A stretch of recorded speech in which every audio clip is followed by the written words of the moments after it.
A palestra de hoje vai ser com a arquiteta urbanista Celeste Caria Moraes, formada pela mesma faculdade que eu, que é a PUC de Campinas.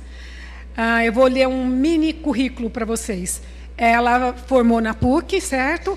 E ela é especializada na área de paisagismo, trabalhou nos escritórios de Furcolim Paisagismo e Marcelo Novaes. Em 2004, abriu o escritório próprio, onde oferece serviço de paisagismo e arquitetura. Participou de várias mostras e revistas da área, conquistando vários prêmios e reconhecimento do público e mídia especializada. Celeste, bem-vinda, tá bom? Obrigada, gente.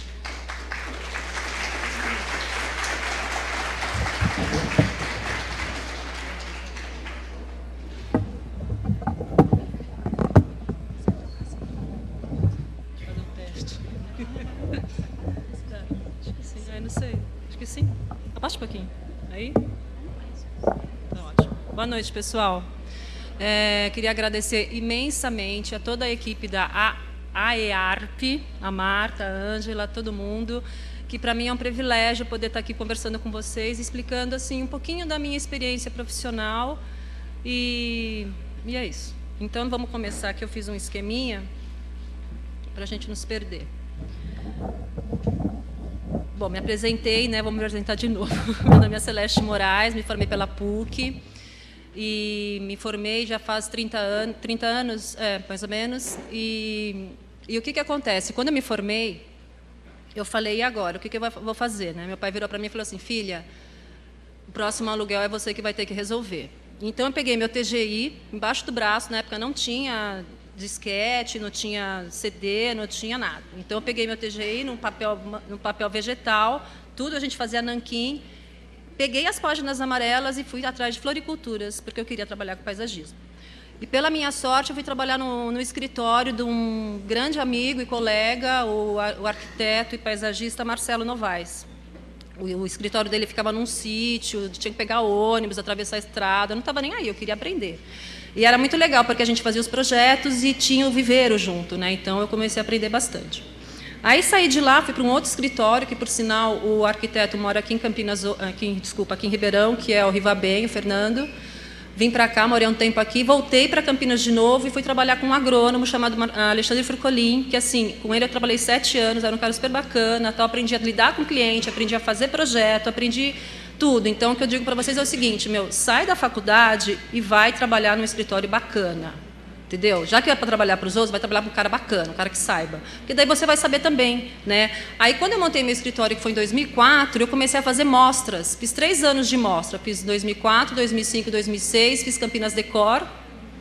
E também participava de algumas mostras em Olambra, que também era bem bacana, né? Tinha um custo mais baixo, assim, porque, querendo ou não, é um investimento que você está fazendo, né? Você não gasta pouco, né? Você gasta 30 pau, 20 mil, vamos supor, você vai gastando. E também tem revistas, né, que você pode fazer uma opção. Beleza, ou eu vou fazer mostra ou vou investir em revistas, né? E quando eu fiz Olambra, foi muito legal, porque a mídia lá é muito bacana. Então, as revistas de paisagismos todas vinham, e todas queriam que você saísse na revista. Então, você já fica sendo conhecido, e aí, toda vez, a pessoa da revista está entrando em contato com você. Então, mostra, eu acho bacana por causa disso. Capta cliente, mas eu acho assim, você vai para a mídia, né? Então, eu acho que na nossa profissão, se a gente está fazendo um trabalho bacana, tem um preço bom, é simpático, tudo, não tem por que dar errado. Tá bom? Então, esse é um pedacinho da minha história. Bom, quando o cliente telefona para a gente, né, ele sempre pergunta assim, como é que é o seu trabalho, como é que você trabalha, papapá.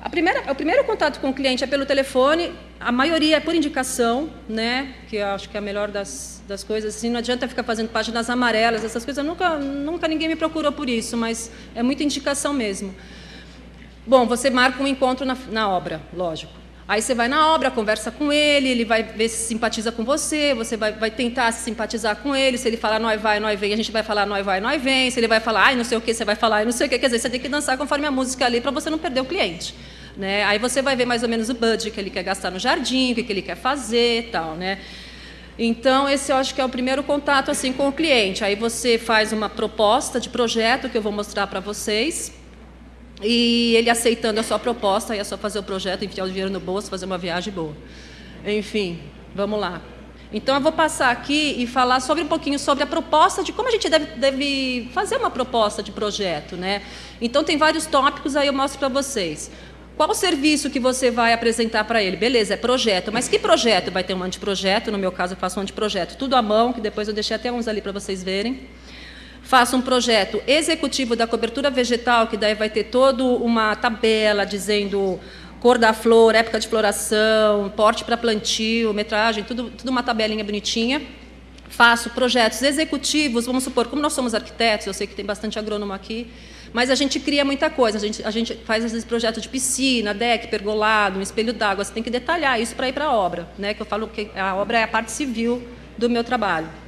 E, além desse projetinho executivo, a gente faz também um projeto de iluminação do jardim.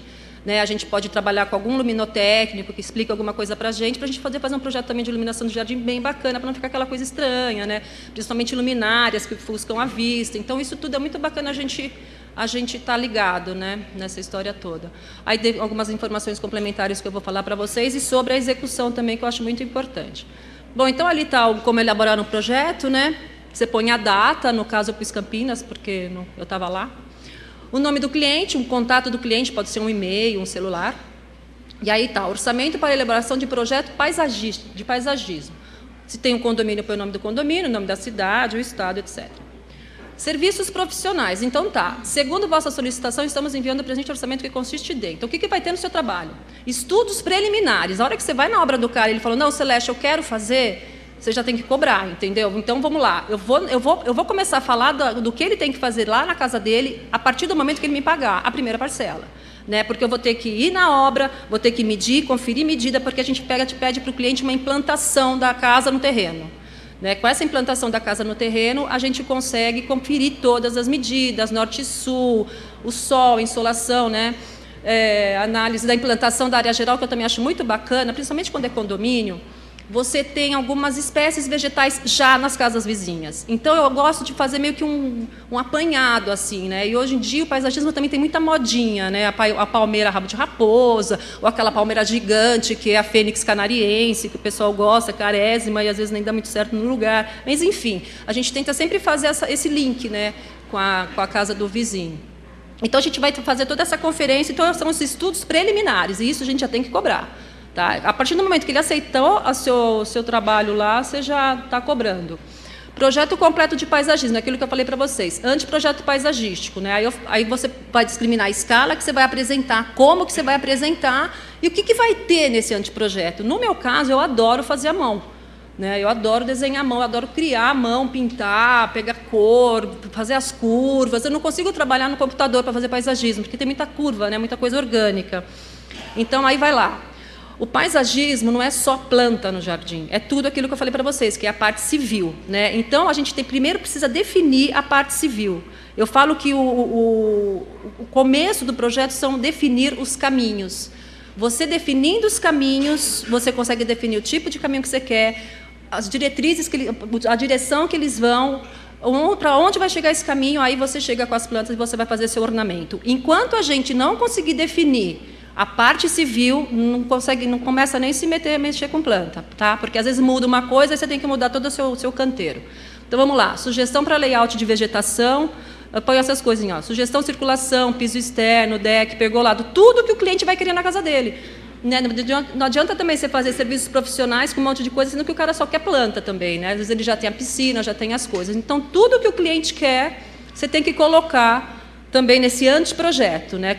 Porque daí com o anteprojeto você vai conseguir sentar com o cliente e falar, ó, você queria isso, eu acho que vai ficar legal assim, tal, não sei o quê, a gente vai discutir em cima disso, que é o plano diretor. Sem anteprojeto não dá para discutir nada.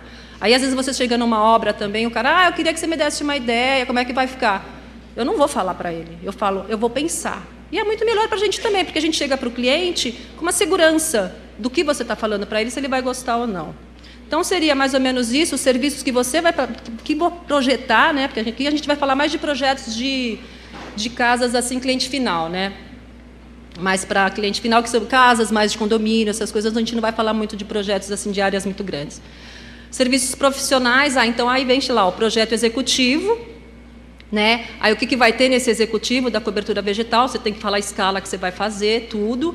E o que vai ter nesse projeto, né? O que vai ter no seu memorial descritivo? No meu, eu coloco nome científico, sinonímia popular, quantificação, porte das espécies e cor da flor. Eu nunca coloco o porte para plantio, porque às vezes a planta, na época, é uma outra, está feia, está piquititica, aí tem que ficar mudando tudo de novo no projeto, né?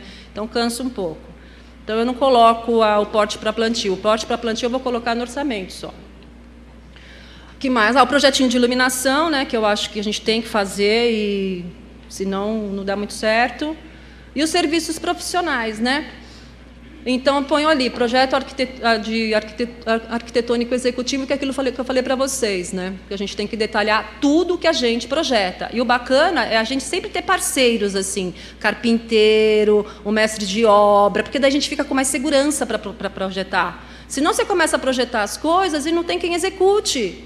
E a gente tem esse problema hoje, né? Então, é legal, por isso que eu acho legal você trabalhar já no escritório de alguém, porque você já vai conhecer as pessoas, entendeu? As pessoas chaves, assim. Eu conheci um cara trabalhando com o Furcolin, ele fazia tudo, gente. Então, eu podia projetar o que eu quisesse. Ele fazia espelho d'água, ele fazia deck, ele fazia pergola, ele fazia tudo, sabe? Ele ia lá e fazia o gol, e eu achava muito legal, porque a gente precisa deles. A gente cria, mas a gente tem que ter quem execute, né? O que mais? Aí isso é uma coisa muito importante também que eu coloquei ali. Esses projetos complementares, a gente tem que tirar o time de campo. A gente não pode falar que a gente se responsabiliza por isso, né? A gente quer uma luminária lá, foi o que eu estava falando para a Marta agora. Lógico que a gente tem que ter um pouco de noção. Mas eu não sei que fio que é, se é verde, se é amarelo. É lógico que no paisagismo a gente coloca muito o cabo PP, isso a gente vai sabendo na prática. Mas tem muita coisa que a gente não é obrigado a saber, porque a gente não é engenheiro. A gente não é engenheiro hidráulico, a gente não é engenheiro elétrico, a gente não é engenheiro estrutural. Se tem algum trabalho que você vai precisar de alguma engenharia que você realmente não vai conseguir resolver, contrata o engenheiro, né? E o cliente tem que saber disso, que ele tem que ter o projeto dos parceiros. No paisagismo não tem muito isso, não, mas na arquitetura, né, que você tem que ter. E o cliente tem que saber que você faz a arquitetura. E você, com os parceiros, você que administra tudo. Hidráulica, elétrica e estrutura. O que mais? Os honorários, né, que é uma coisa que todo mundo quer saber. Eu sempre quis saber também, até hoje eu não sei quanto cobrar. Mas, enfim. Você chega naqueles sites, tem umas fórmulas gigantes, horríveis, você fala, gente, eu preciso saber quanto custa, não quero ficar fazendo conta, enfim. Mas o que eu coloco lá? Eu acho que uma forma legal para a gente pensar é assim, é por metro quadrado, né? Arquitetura a gente cobra por metro quadrado. E paisagismo? Às vezes tem um terreno de 200, de 3 mil, uma fazenda. Então, o que eu fiz assim no meu escritório foi... Eu pus assim, terrenos, né, áreas de 100 a 400, área de 400 a 1.000, sei lá, entendeu? Para você ter um parâmetro, senão você não consegue. E aí você começa a comparar também com quantos os arquitetos cobram, né? Qual que é o seu tempo que você vai estar lá fazendo, e dependendo da quantidade de detalhamento do projeto também, você tem que cobrar mais, né? É difícil. Mas às vezes eu penso, será que é R$10 o metro quadrado? Será que... Eu não sei. Você tem que fazer um parâmetro de ver, mais ou menos, se cobrar 10% da execução, se a execução vai custar 20, eu vou cobrar 2. Né? É uma forma também da gente estar. Então, eu acho que é uma coisa que, até para a gente aqui, não sei se vocês têm, mas o CAL, por exemplo, não tem, sabe, uma tabela, então cada um cobra uma coisa. A gente tem mais experiência, a gente sabe, né, quanto tem que ganhar também para pagar as nossas contas, né? Mas, enfim. Eu não tenho viveiro, né? Eu terceirizo tudo, eu compro as espécies, então eu não tenho muito gasto quando eu vou fazer uma execução, né? Eu ganho um pouquinho menos, mas eu tenho menos dor de cabeça. Eu não tenho um caminhão, não tenho funcionário. Eu acho que a gente cria mais, senão a gente começa a ter outros problemas e o gostoso que é criar, a gente acaba não fazendo isso. Então, é isso, os honorários, entendeu? Aí, geralmente, eu divido em 2 parcelas. Quando o projeto fica muito caro, eu divido mais em 3. Então, eu sempre assino o projeto, o cara já me dá 50%. Aí eu vou trabalhar para ele, fora isso, não. Tem clientes que valem a pena. Você fazer um projeto, você fala, putz, eu vou fazer esse projeto. Eu vou ganhar uma puta grana se eu for fazer a execução. Então, daí vale a pena você fazer um projetinho de risco, assim, sabe? Mas você tem que ver se vai valer a pena, senão, não. Uma vez eu fiz um projeto de risco, demorei pra caramba, mas tudo bem, eu tinha 50% de chance, entendeu? Não ganhei, mas tudo bem. Aí o prazo de entrega, você vai ver também quanto tempo você vai fazer, né? O anteprojeto e os projetos, dependendo do tamanho, 7 dias dá para entregar, 15 dias, né? Geralmente. E aí também eu falo, a segunda parcela é quando eu entrego tudo, né? Todos os projetos executivos. Você não fez até 2... o anteprojeto, né? Porque às vezes o cliente não gosta. Não gostei disso. Aí você faz um outro anteprojeto. Também não gostei. Então, quer dizer, o cliente não vai gostar do seu estilo. Porque se ele não gostou nem de um e nem de dois, então é melhor você ser amiga dele e cada um ir para o seu canto. É verdade, pelo amor, também ninguém merece, né? Aí, quando o cliente solicita modificar... então, isso é legal também. Ó. Quando você já entregou o projeto executivo, ele quer mudar. E você já terminou o projeto, já está entregue, você já recebeu. Então, você tem que sempre também colocar no seu contratinho essa cláusula. Se mudar, eu vou cobrar, sei lá, R$100, R$200. Uma grana que você acha que vai ser legal para você. Às vezes, você vai ter que pagar plotagem, né? Plotagem é uma coisa também que é legal a gente colocar se vai ficar por nossa conta ou não. Porque uma vez eu fiz um projeto, gente, era o shopping de Natal. E eu falei que a plotagem era por minha conta. Sabe quanto ficou? R$600. Eu cheguei lá e falei, vai ter que parcelar em 10 vezes, moça. Eu não vou conseguir pagar isso aqui à vista. Mas, enfim, paguei, deu tudo certo. Mas, então, é uma coisa que a gente tem que se preocupar também, né? E é isso. Essa proposta não inclui serviços que não estejam discriminados como projetos hidráulicos, e é isso. Lá, essa proposta não inclui despesas referentes à plotagem, ficando as mesmas por conta do cliente. E uma coisa também que tem que colocar é que projetinho assim não é tão caro, mas que se você tem que emitir nota fiscal, você também tem que colocar. Né? Eu tenho uma empresa e eu pago 15% por nota que eu tenho que emitir. Então, se o projeto do cara ficou 3 mil, eu falo para ele, você quer nota? Você tem que pagar mais 15%, então. Né? Então, eu deixo explícito isso também, porque a gente sabe que a gente está vivendo nesse mundo maluco, né? Que os impostos estão lá em cima e eu acho super tranquilo falar, ser claro. A melhor coisa é ser claro, sabe? Preto no branco, que não dá nada errado. Tá bom? Tem mais uma execução. Aí, falar um pouquinho da execução para vocês, que, às vezes, o cliente ele quer encontrar com você na obra. Eu quero que você entregue o projeto para mim na obra. Tudo bem, mas aí, lá na obra, ele já começa a perguntar como é que vai ficar, como é que vai fazer. Aí você tem que ficar explicando para pedreiro. Eu não suporto apresentar projeto em obra. Porque eu estou com o projeto lá, se o cara me contratar para acompanhar a obra, beleza, mas não. Aí você tem que ir lá com aquele peão, você não está afim, você está bonitinha, você quer ir para outro lugar, o cara lá está falando... Enfim. Então, você tem que deixar explícito isso também. Essa proposta não inclui a execução da obra relativa aos projetos discriminados assim. Neste orçamento estão incluídos visitas para levantamentos preliminares e entrega dos projetos. Tem uns que eu coloco, tá? Fornecimento de material, assim, aí, às vezes, o cliente ele também tem a mão de obra. Porque eu quero fazer com a minha mão de obra, essa parte mais civil que eu falo, né? Aí eu falo, você pode fazer com a sua mão de obra, mas eu não me comprometo pela qualidade do serviço do seu funcionário. Eu vou lá somente para ver se está certo. Eu não vou ensinar o cara a pôr tijolo em cima de tijolo, fazer buraco, porque isso é obrigação dele. Então, isso também é legal vocês deixarem explícito para o cliente. E fica super tranquilo, porque se der algum problema, você tá livre ali do lance. Porque é complicado, né? Mão de obra, a gente sabe que, infelizmente, a gente precisa deles, e felizmente também, né? Então, a gente tem que saber com quem que a gente está trabalhando e o cliente tem que saber disso. Após a entrega dos projetos, será feita uma planilha orçamentária. Então, aí, quando eu entrego o projeto para o cliente, aí eu já consigo dar um orçamento para ele. Porque, às vezes, ele te chama pela primeira vez e fala assim, nossa, mas quanto que vai custar para fazer esse jardim? Eu falo, eu não sei. Eu preciso fazer o meu plano diretor. Como é que eu vou executar? Mas eu quero gastar, não quero gastar muito. Beleza, então daí a gente faz um projeto um pouco mais enxuto, trabalha com plantas legais, mas mais baratas. Então, é bem bacana também você saber quanto que o cara quer investir ali. Você sempre sabe, a gente consegue saber. Após a execução, toda a obra civil será iniciada. É isso que eu estou falando. Então, depois de toda a obra civil, a gente começa a nossa obra paisagística. Ficou bem